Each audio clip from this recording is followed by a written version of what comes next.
Hello,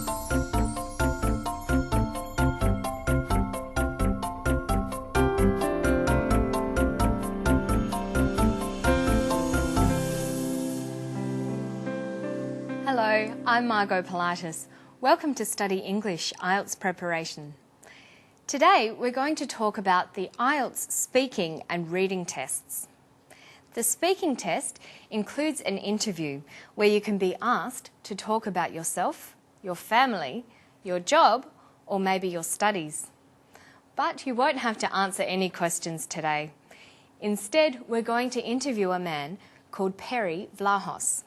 He's an astronomer. By asking Perry a series of questions, we can learn a bit more about what makes a good response. Let's begin by asking Perry a typical Part 1 type question. Perry, can you tell us about yourself? Well, currently I'm the Vice President of the Astronomical Society of Victoria. Another thing I do is the tours at Melbourne Observatory, where a lot of people come in to get a look through the telescopes and have been there for a long time, very historical instruments in some cases.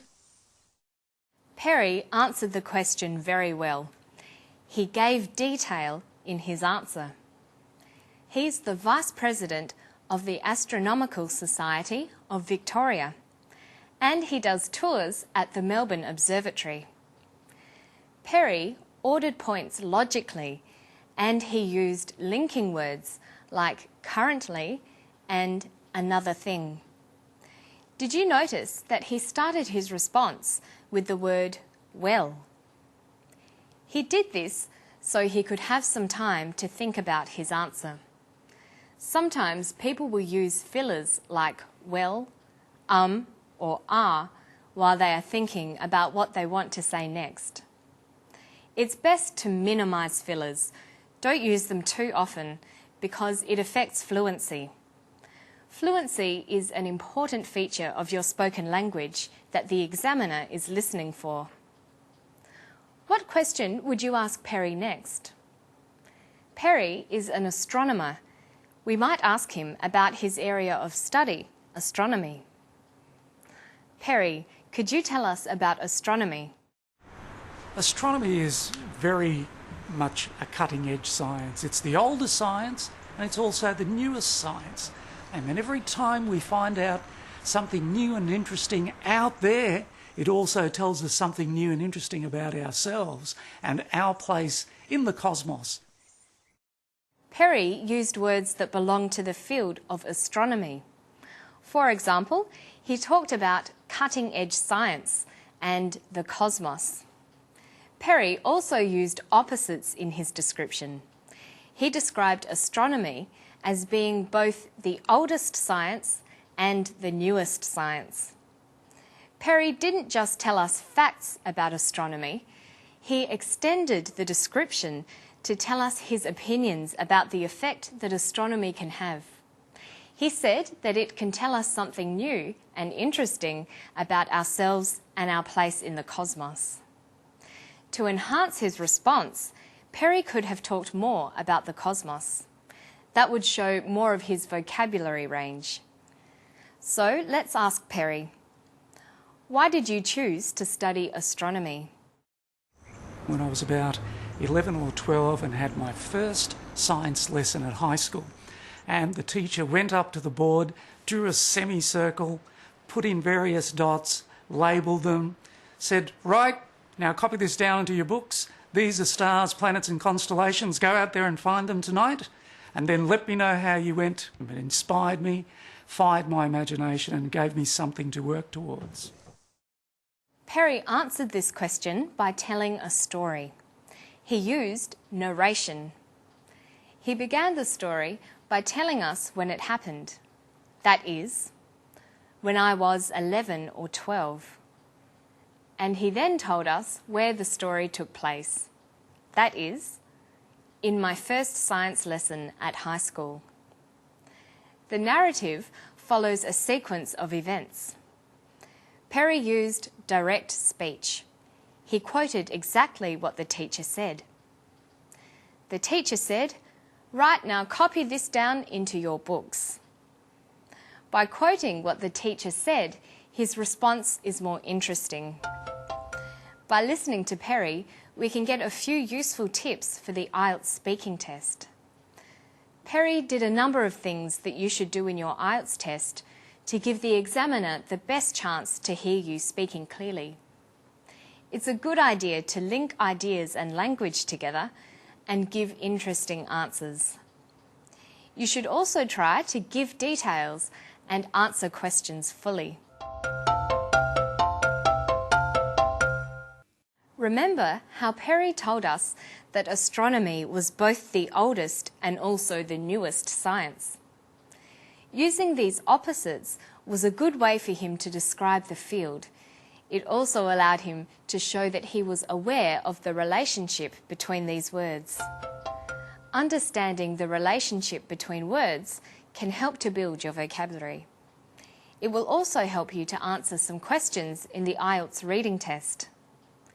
Let's have a look at some word relations you should know. First, synonyms, words that mean the same. For example, for interesting, we have synonyms such as entertaining, fascinating, and intriguing. And for the word beautiful, we have gorgeous, handsome, lovely, and exquisite. You should also know about opposites. For example, high and low, big and small, anxious and calm, cheap and expensive. Another group of related words that can be useful to know is words related by degree. These are words we can put on a scale. For example, hot, warm, cool, and cold. Hot and cold can also be opposites. So can warm and cool. Now here's Perry talking about what it's like to look up at the stars with his telescopes. Listen for adjectives and adverbs as we ask, Perry, do you enjoy your work as an astronomer? I imagine the closest that I come to a great spiritual experience is when I'm out there with my telescope, total darkness, and the universe above my head, and you feel this strong connection between all of those elements. And that really fires me, and I'm always looking for new things to see as well. Perry uses a range of adjectives, such as total darkness, strong connection, and new things. Can you think of any synonyms for these? How about absolute darkness, firm connection, and unfamiliar things? What about opposites? The opposite of strong connection is weak connection. The opposite of new things is old things. Perry also uses the adverb always. The opposite of always is never. We could also form a scale from always. Always, sometimes, occasionally, never. Knowing how words relate is useful when answering true, false, and not given questions in the IELTS reading test. But that's all for today. Let's review what we've learnt. First, we saw how Perry answered interview questions. We saw how linking ideas, using narrative, and giving detailed answers can be helpful. Then, we looked at word relationships. We saw that learning synonyms, opposites, and scales can help build vocabulary and also help in the IELTS reading test. Of course, all of these skills take practice. Make sure you visit the Study English website for more. It's at abcasiapacific.com/studyenglish. Bye-bye.